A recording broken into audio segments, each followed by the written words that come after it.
Hi, welcome back. One thing that I wanted to show you is open the tally and go to Beyond Milky Way. Enter your password. Mine is space. And as soon as you go to that sheet right here, that is stock summary, enter. And then go to F5 item wise. Oops, why is it not allowing? F5 and then go to configure F12. Click yes to opening balance, goods inward yes, and outwards yes, and yeah. So this was our sheet right here of opening plus purchase minus sales equal to closing.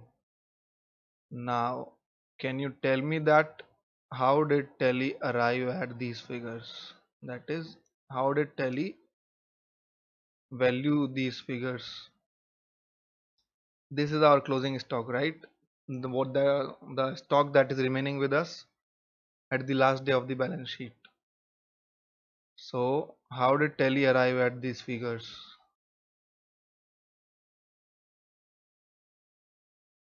Well, I'll tell you the methods of inventory valuation that is followed by the world. Right here are the stock valuation method that Tally follows and the world follows. There are two broad categories of valuation. The first one is based on the cost of the product. The second one is based on the market price of the product.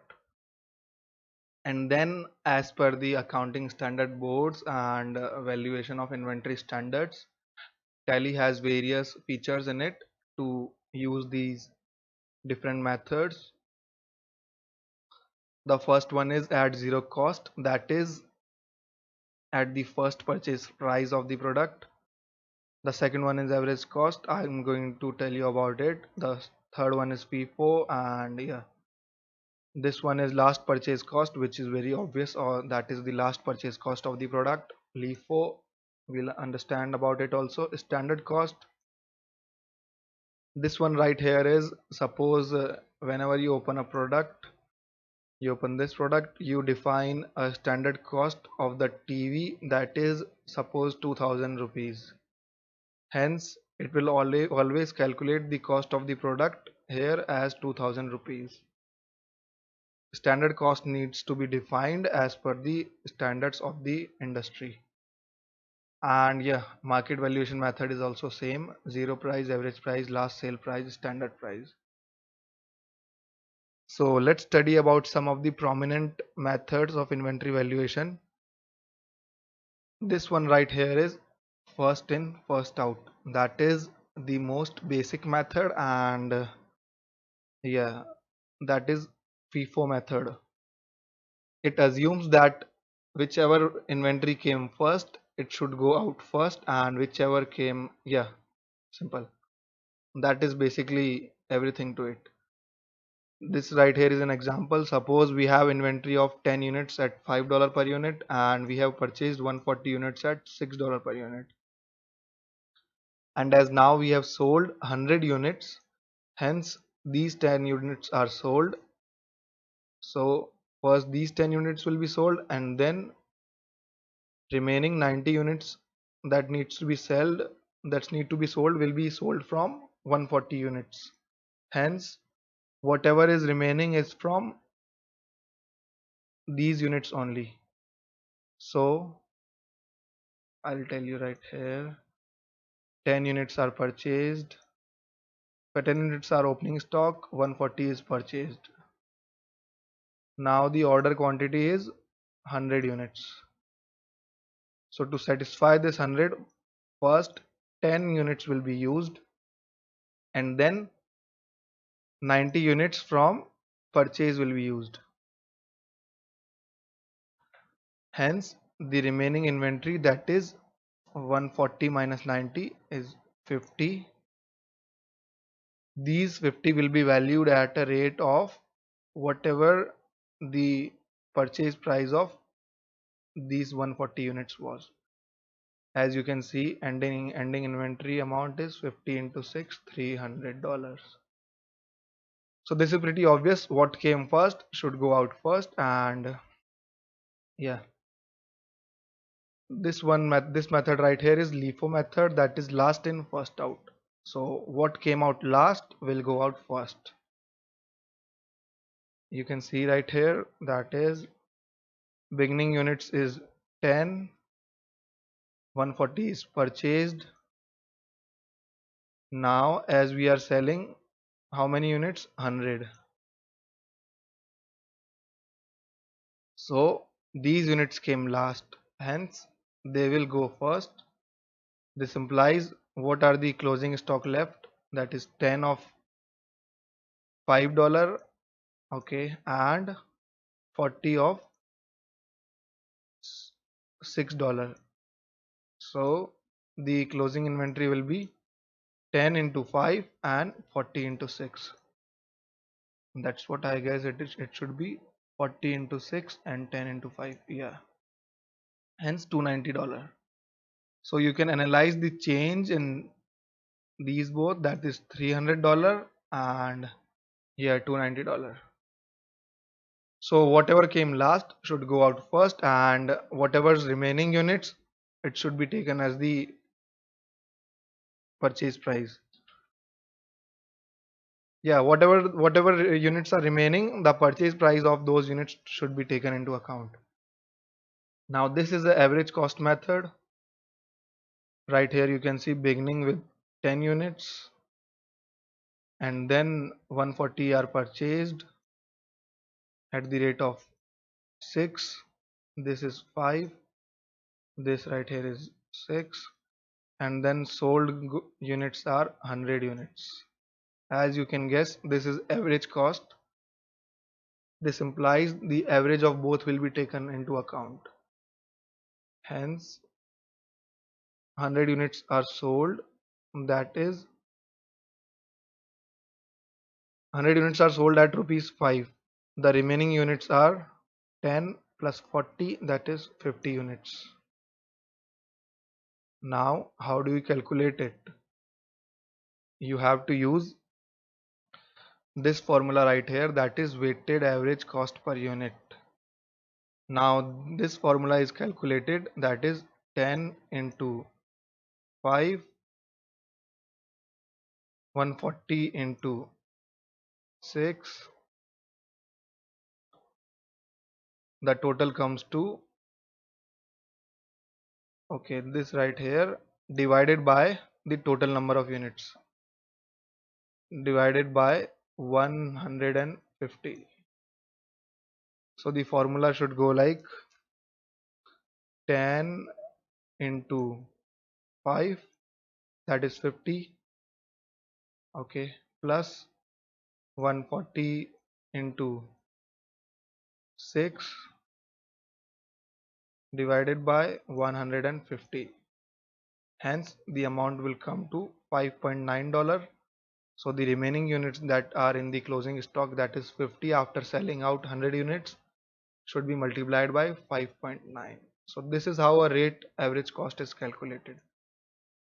And you can see this one is 295. You can go and see this one is 290 for LIFO method. This one is FIFO method. 295, 290 and 300. This is basically average of the all the cost that are purchased.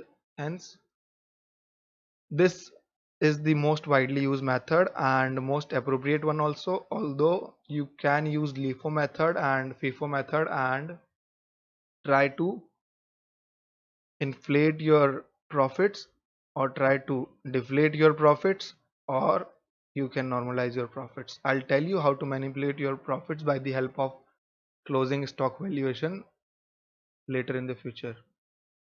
Yeah, gross profit method is you can ignore this method because it's not widely followed. The most followed methods are FIFO, LIFO and average cost, and this is the most optimum method. Now let's check out Tally and see what Tally is doing to our inventory valuation. Now I don't see any defining of 1767.36. Did we define it that 88 pieces are of value 1767.36? No. So let's see how did Tally arrive at this figure. It has used the average cost.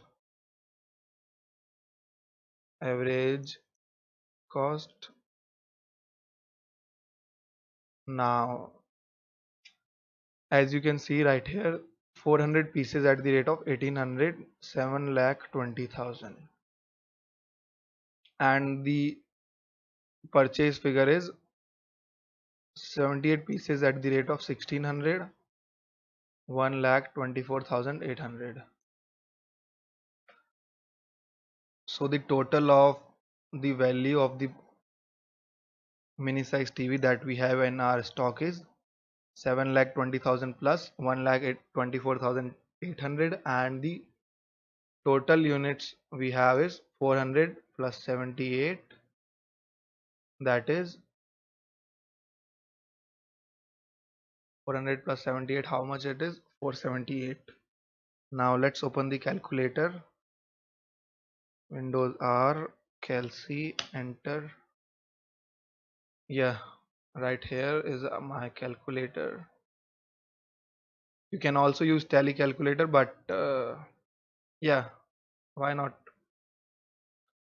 I'll use tally calculator only. Control plus N, and then I'll add 7,20,000 plus 1,24,800 equal to 844,800. 844,800 divide by the number of units, that is 478. Enter, and yeah, wait, I'll zoom in for you to see this figure right here. That is 7,20,000 was the opening value of our stock from right here, and then 1,24,800 was the purchase value of our stock, that is purchase minus purchase return, net purchase, and the total comes to 8,44,800 divided by the total number of stock that we had in our books, that is 400 plus 78. Hence 844,800 divided by 478 comes to 1767.364, that is 88 pieces are valued at a price of 1767.366, that is whatever is left, 88 pieces are left after selling out 390 pieces from these 478 pieces.